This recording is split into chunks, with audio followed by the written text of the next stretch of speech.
See you.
All right, so we're going to make our way out of here. Like I said, if you didn't see something on your side of the bus when we came in, it'll be on your side when we come out. One of the things I'm going to point out, because it was kind of hard to see when I came around this corner before, it's sticking out. So I'm going to point that out to you.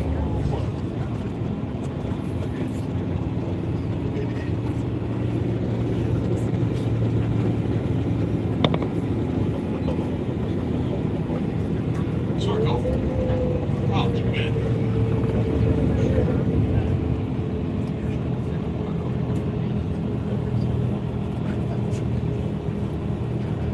All right, here we go. Now I want everybody to take a look at the right-hand side of the bus. Take a look inside the water.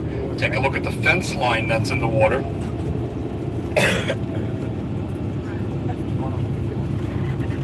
All right, you see that fence line that's in the water there in the Colorado? Right past there, it looks like another tunnel that's taking in water on the Nevada side and the opposite side. That's one of the construction tunnels used to divert the entire Colorado River around the construction site so that when they worked on it, it would be dry.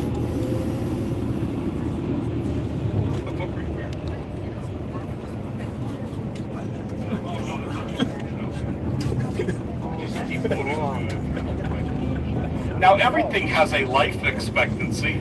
Your house has a life expectancy. Your car has a life expectancy. Some of the people that walk on this Hoover Dam and step out into traffic have a life expectancy of about another 20 more minutes. But everything has a life expectancy, and the Hoover Dam is no different. Anyone want to venture a guess on the life expectancy of the Hoover Dam? Oh, it's big. It's really big. Oh, I don't hear any guesses back there. 200 years. How many years? 200. 1,500. You don't have enough years, but you got close. 1,500 is too low. Oh, shit. It's got a 2,000-year life expectancy, so it'll be here 2,000 years from the date of construction. Hopefully, I won't be doing this tour by then, but it'll be here. It's got a very long life expectancy. In fact, some of the concrete is not considered to be fully cured yet, and it won't be fully cured for 125 years after construction. Now we're going to make our way back over the Hoover Dam again. Now, I talked about the 98 workers that lost their life on the Hoover Dam project. How many of those workers are actually buried in the Hoover Dam below us right now? Somebody said zero. Who said zero? Zero is the right answer.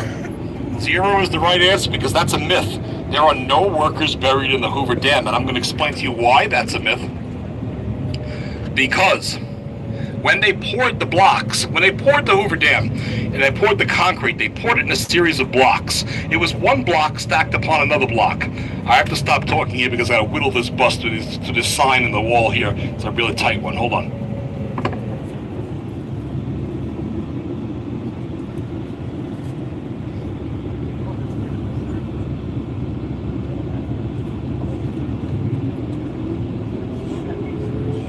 All right. So when they poured the Hoover Dam, they poured it in a series of blocks. and a bucket of concrete would come from the mixing plant to a predetermined block, and it would drop that concrete into a block. And when it did so, it would drop no more than a foot to a foot and a half of concrete in there, and it would not have been possible for you to be buried in the Hoover Dam. So that is a myth. But 98 workers did lose their lives on the Hoover Dam. Anybody know what is significant about the first and the last worker to lose their life on the Hoover Dam project? I do. Oh, this guy knows all the answers. Absolutely right. They are father and son. The father was a surveyor on one of the boats, and he was looking for one of the best places to put the Hoover Dam. He fell off the boat and died of drowning. His son was a worker on the penstock tower. On the exact same day of the year, 13 years apart from each other, he fell off the penstock into the Colorado River and died of drowning, the exact same cause of death of his father. So they are recorded as the first and the last worker to lose their life on the Hoover Dam project. Somebody must have been on this tour before, because you can't know all those answers. But good for that guy that knows all those answers. All right, here we go. We are making our way out of... Oh boy, we don't talk about that here on the bus. This is the South Rim bus tour. We're not gonna. All right, here we go. Now, making our way past that orange bypass bridge one more time. Steel and concrete composite bridge. Very first time that type of bridge was ever constructed here in the United States. Widest arch bypass bridge in the United States, second tallest, 900 feet above sea level, 900 feet above the natural level of the Colorado River. Yeah. Now here we go. We are going to make our way. We're back in Nevada. We're going to make our way back over the bypass bridge itself, and we are going to head to Arizona, where we're going to find the south rim of the Grand Canyon. Now, the south rim of the Grand Canyon used to be in Connecticut, but the taxes got too high, so they moved it all the way over here to Arizona a few years back.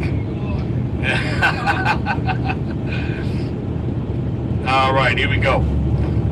We're going to make our way out here, and we are going to make our way out to the Powerhouse Museum on Route 66. Now, when we get there, I'm going to let you out. It'll be about another 20-25 minute stop over there at the Powerhouse Museum. And on the second floor of the Powerhouse Museum is the actual museum to the Route 66.